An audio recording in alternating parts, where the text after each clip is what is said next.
Born while his mother was in custody, our next guest would eventually find himself behind bars himself. And that's just one page of his difficult story, and he made sure that wasn't the end of his story. That young man goes by the name Mike Lawry Baby, and he's telling his story on stage via music and in his first book. It's called Adversity to Artistry, and he joins us in studio today. That's a cool book. Yeah. And that's a cool name.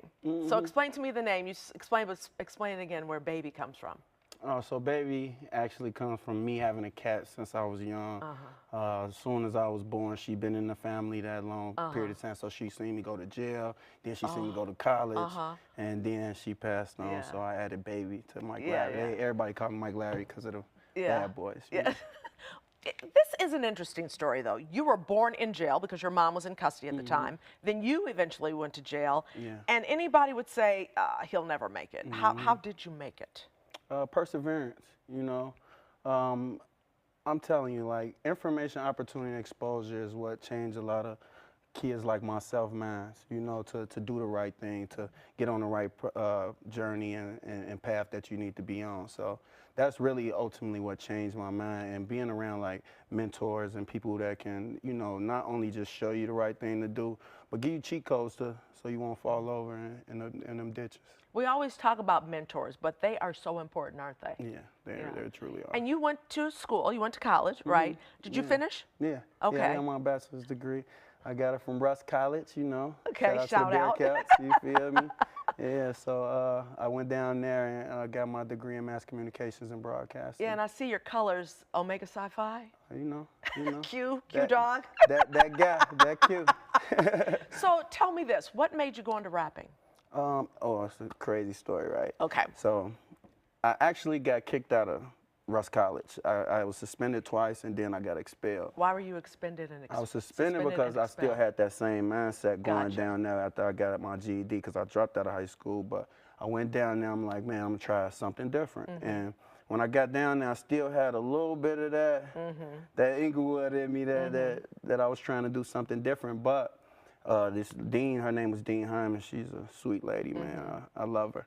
But she actually expelled me for actually putting my girl in a suitcase, bringing her in the room, because we was at a Methodist school, you know. So they expelled me. Your dorm room. Yeah. So they She fit in a suitcase, and you brought her into the dorm room. Okay. Yeah. Because they you know, I lived on the second floor, so I couldn't just. And you just rolled her up to the second floor. Yeah, and I got expelled for that. And as you should have. Yeah.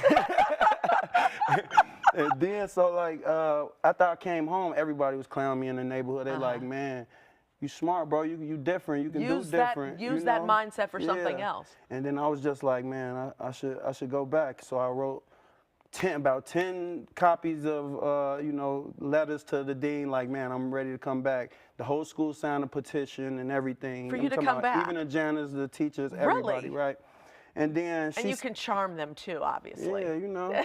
And then she was like, no. And I was like I took anger management classes, I took self-development classes to get myself right, and I sent her the certificates, but she still said no.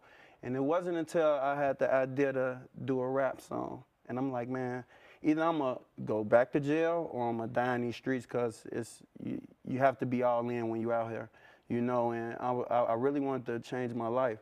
So I wrote a song and sent it to her, and she called me crying. She like, I got one condition.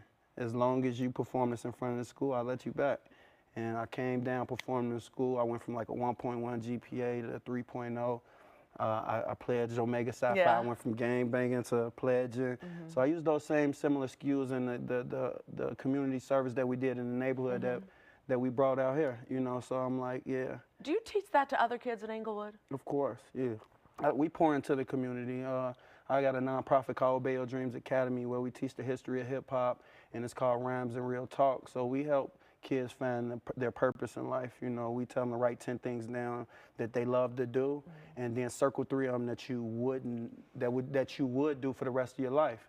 You know, and that's your purpose. So if I like to braid hair or ride bikes or talk to people, I should be a therapist, you know, and I should use the energy and mentors to find a pathway to get to my greatness, you know. Doesn't sound like it was easy, though. It was tough, wasn't it? It was really tough. It's trials and tribulations, you know, but you learn from your mistakes, you know, and that's the beautiful thing about the system here. You know, it allowed me to exonerate my felonies. It allowed me to, you know, go to school, get my degrees. It allowed me to, you know, just show up for myself in a way that I had to, you know, work for. Are you happy now? I'm extremely happy, like, cause I'm living in my purpose. I feel like that's the only obligation in life. You feel me? Like, it's the point where you go and you do exactly what you want to do, and you're not worried about no money, cause passion times purpose equals paper is what I tell my people. So if you got the passion, that's what gets you up. If you got the purpose, that's what keeps you going. Money gonna flow to you. It's simple. You seem very content now. You weren't before, were you? No, I was never content. I'm not even content now. I want so much more, you know, because I have a team. I like to pour into people. You know, I feel like my highest aspiration is service. So through the music, through the nonprofit, through the things that we do every day, we want to be of service. So I'm not going to stop until I'm able to get Inglewood into a better situation. And you're still in the community, you're still out there, still going. Your family's still in Inglewood? Your family's still in Inglewood? Okay. 944 West 71st. Well, you don't want to give out your address, do you? They know where I'm at. Okay. Where can people find this fabulous book of yours? Everywhere. It's on Amazon, but you can go to my website. It's www.mikelawrybaby.com. Also my album, A Light in the Darkness, by the art from the artist. You know, I'm independent. I'm really, actually, the people you had up here earlier, Velcro Records, Right. I just won their talent show for a single deal with them. So. And you've also worked with Event Noir, too. Yeah. So we're all over the place today. Yeah, it's full circle. That's it's right, full circle. for sure. Okay, thank you very much. Happy holidays. But stay with us, because after the break, there's a performance from Lawry Baby. We'll be right back.